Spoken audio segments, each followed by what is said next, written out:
नमस्कार। जब भी हम अपने बैंक खाते के बारे में सोचते हैं तो क्या ख्याल आता है? बस पैसे जमा करना और निकालना है ना?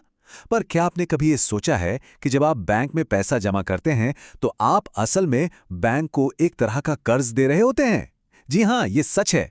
हमारे साधारण से लगने वाले बैंक खाते के पीछे कानूनी रिश्तों, सुरक्षा उपायों और नियमों की एक पूरी की पूरी छिपी हुई दुनिया है।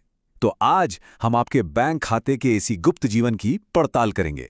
तो चलिए इसी एक सवाल से शुरू करते हैं। जब बैंक में पैसे जमा किए जाते हैं तो कर्जदार कौन होता है, जमा करने वाला या फिर बैंक? इसका जवाब शायद आपको थोड़ा चौंका दे और यहीं से हमें बैंकिंग का सबसे बुनियादी सिद्धांत समझ में आता है। दरअसल बैंक के साथ हमारा रिश्ता कोई एक तरह का नहीं होता। ये इस बात पर निर्भर करता है कि हम बैंक की कौन सी सेवा इस्तेमाल कर रहे हैं। चलिए इसे थोड़ा और गहराई से समझते हैं।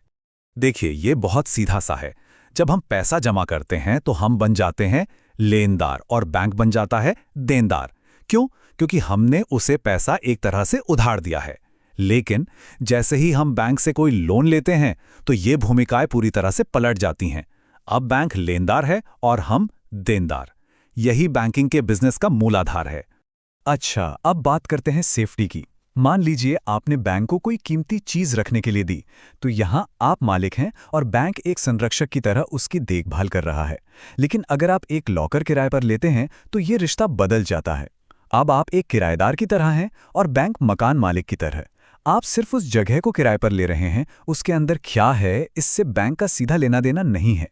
तो जैसा कि हम देख सकते हैं, हर सेवा के साथ हमारी और बैंक की भूमिका बदलती रहती है। कभी हम लेनदार तो कभी देनदार। और ये समझना बहुत जरूरी है क्योंकि हर भूमिका के अपने नियम और अपनी जिम्मेदारियां होती हैं। लेकिन इन रिश्तों को इतनी बारीकी से परिभाषित करने की जरूरत ही क्यों पड़ी? क्योंकि जहां पैसा होता है वहां खतरा भी होता है। और बैंकिंग सिस्टम का सबसे बड़ा खतरा है मनी लॉन्ड्रिंग, यानी वो प्रक्रिया जिससे अवैध कमाई को कानूनी बनाकर सिस्टम में वापस लाया जाता है। तो ये मनी लॉन्ड्रिंग असल में है क्या? पीएमएलए एक्ट के मुताबिक ये गैर कानूनी पैसे के असली सोर्स को छुपाने की एक कला है। इसका मकसद गंदे पैसे को इस तरह से साफ करना है कि उसे बिना किसी शक शुबा के इस्तेमाल किया जा सके। ये पूरी प्रक्रिया आमतौर पर 3 चरणों में होती है। पहला है प्लेसमेंट, जहां अवैध कैश को किसी तरह बैंकिंग सिस्टम में डाला जाता है, जैसे कई छोटे छोटे हिस्सों में जमा करके। फिर आता है लेयरिंग का चरण, जहां पैसे के निशान मिटाने के लिए उसे दर्जनों खातों और कंपनियों के जाल से घुमाया जाता है। और आखिर में होता है इंटीग्रेशन, जहां वो साफ हो चुका पैसा एक वैध संपत्ति जैसे कोई घर या कार के रूप में अर्थव्यवस्था में वापस आ जाता है। अब इस इतने बड़े खतरे से लड़ने के लिए दुनिया भर में और हमारे देश में भी कई संगठन हैं जो हमारी वित्तीय प्रणाली के एक तरह से गार्डियन यानी संरक्षक की तरह काम करते हैं। ग्लोबल लेवल पर है फाइनेंशियल एक्शन टास्क फोर्स यानी FATF, जो नियम बनाती है। और भारत में वित्तीय खुफिया इकाई या FIUIND संदिग्ध लेन देन का डेटा एनालाइज करती है। प्रवर्तन निदेशालय यानी ED जांच करता है और RBI बैंकों पर नजर रखता है। ये सभी मिलकर इस सिस्टम को साफ रखने की कोशिश करते हैं। और भारत में इसे लेकर कानून बहुत ही ज्यादा सख्त हैं। पीएमएलए एक्ट के तहत मनी लॉन्ड्रिंग एक संज्ञेय अपराध है, यानी पुलिस बिना वारंट के गिरफ्तार कर सकती है और ये गैर जमानती भी है। इसमें दोषियों को 3 से 7 साल तक की जेल हो सकती है। तो इन सब बड़ी बड़ी बातों का हमारी रोजमर्रा की बैंकिंग से क्या लेना देना है? इसका सीधा सीधा संबंध उन सभी फॉर्म से है जो बैंक हमसे भरवाता है। जी हां, बात हो रही है अपने ग्राहक को जाने यानी KYC की। KYC को सिर्फ एक मामूली कागजी कार्रवाई मत समझिए। ये वित्तीय अपराध के खिलाफ बैंकिंग सिस्टम का पहला और सबसे मजबूत हथियार है। जब बैंक ये पक्का कर लेता है कि उसका ग्राहक कौन है, तो अपराधियों के लिए सिस्टम का गलत इस्तेमाल करना लगभग नामुमकिन हो जाता है। KYC का एक बहुत ही जरूरी हिस्सा है लाभार्थी स्वामी यानी बेनिफिशियल ओनर की पहचान करना। ये वो व्यक्ति है जो असल में किसी कंपनी या ट्रस्ट के खाते को कंट्रोल करता है, भले ही कागजों पर नाम किसी और का क्यों ना हो। बैंकों के लिए ये पता लगाना अनिवार्य है कि पर्दे के पीछे असली कंट्रोल आखिर किसके हाथ में है।